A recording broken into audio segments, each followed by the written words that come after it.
Мен азыр Өзгөн мунарасына келдим.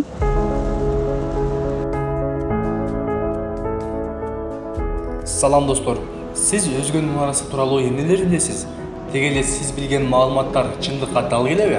Анда эмесе алдыңкы түрдө биз менен бирге отуруңуздар. Биз тарыхый булактардан алынган, окумуштуулардын сөзүнөн алынган маалыматтарды сиздерге айтып беребиз. Мунарага чыга турган тепкичтер өтө тик чыкмай тура келет экен, өтө тик экен. Бирок ичи караңгы. Жарык коюлган эмес, же негизи коюлганга болбой мындай жайларга айтыргансын билбедим. Бирок ичи караңгы, анан өтө тик, өтө бийик. Чыгасын. Бул жак эне караңгы эчтекени көрбөй деле калат экенсиң. Деле жарык көрүнө баштады.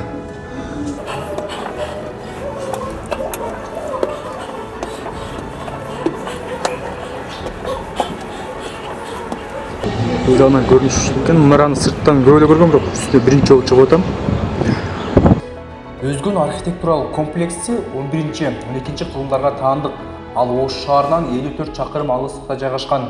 Өзгөн шаары биздин заманга чейин 1-2 кылымдарда түзүлгөн деген маалыматтар бар. Ал эми 11-12 кылымдарда Караханниттер мамлекетинин борбор калаасы болгон. Булар эмне кылып атышат?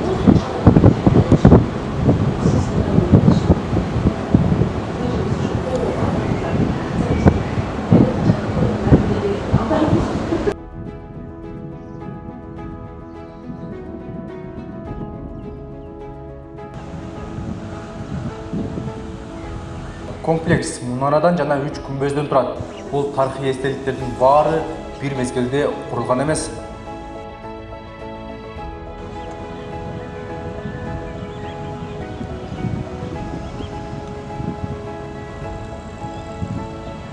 Айтылуу Өзгөн мунарасынын алгачкы бийиктиги 44 метрге жетет деген маалыматтар бар.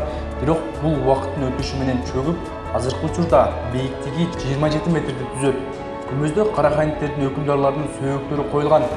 Бисмиллахиррахманиррахим. İçine giriyoruz.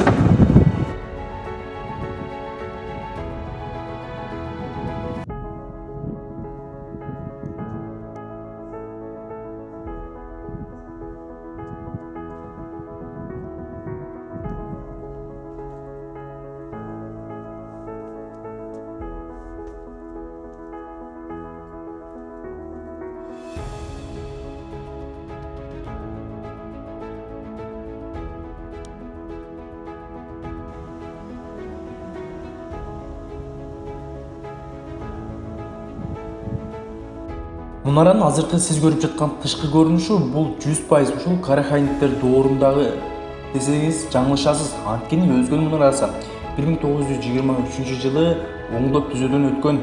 Оңдоп түзөө мезгилинде мунаранын үстүнкү бөлүгүнө купол тургузулган. Демек 100%га куполду өзүнүкү деп айтууга болбойт. Учурда аталган тарыхый комплекс ачык асман астындагы музей катары пайдаланып келинет. Ага көптөгөн шаар тургундары, сырткы жана ички туристтер келип, кооздугунан султанып кетишет.